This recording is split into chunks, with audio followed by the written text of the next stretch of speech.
صباح الخير.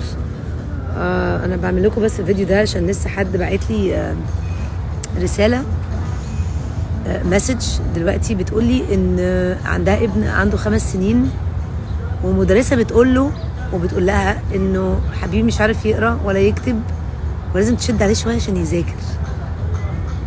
5 سنين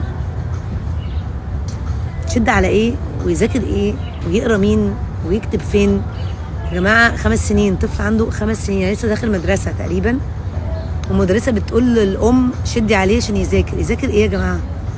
هو ايه الهبل ده بجد؟ يعني ما تخليش حد مدرس او مدرسه يقنعكم ان طفل عنده 5 سنين لازم يكون بيقرا كتب وبيكتب بخط حلو ويبتدي يذاكر. المذاكره دي اصلا كلمه يعني عميقه جدا ومرعبه جدا، وانا لحد النهارده اصلا ولادي عندهم 13 و10 سنين واصلا ما يعني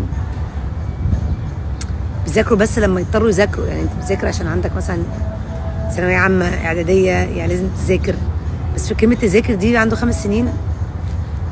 لا يعني بالراحه شويه، انبسطوا باولادكم في السن ده، صغننين لسه، بلاش تتوتروا وتوتروهم، ريلاكس، انبسطوا، انجوي يور كيدز، ونهاركم سعيد. واكتبوا لي كده في الكومنتس رايكم ايه في الموضوع ده.